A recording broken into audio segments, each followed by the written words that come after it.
दूसरी बात है, जो परमेश्वर पर भरोसा रखता है उसे हर कहीं पर सफाई देने की ज़रूरत नहीं होती है। ठीक है।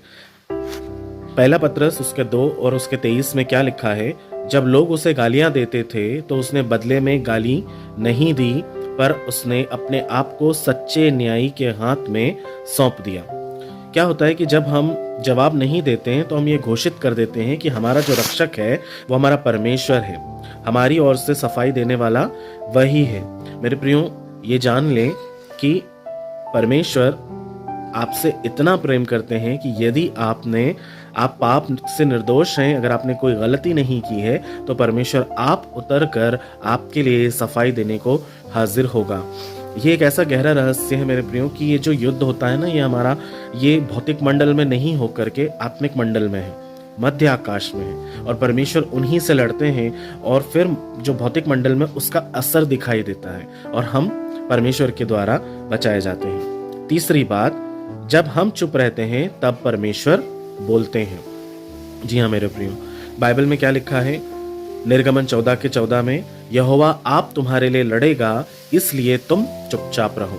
मेरे प्रियो, मौन कायरता नहीं है, मौन सिर्फ विश्वास का शिखर है। हमें चुप रहकर परमेश्वर को अवसर देना जरूरी है, क्योंकि परमेश्वर हमारे लिए अपने स्वर्गीय स्थानों को छोड़कर इस भौतिक लोक में आते हैं और हमारे लिए वो उन आकाश की शक्तियों से लड़ाई करते हैं जो हमारे विरोध में काम करती हैं, क्योंकि परमेश्वर अच्छे से जानते हैं कि ये आप उनके बेटे और बेटियां हैं। बाइबल हमें साफ साफ कहती है कि जो कोई तुमको छूता है वो मेरी आंखों की पुतली को छूता है।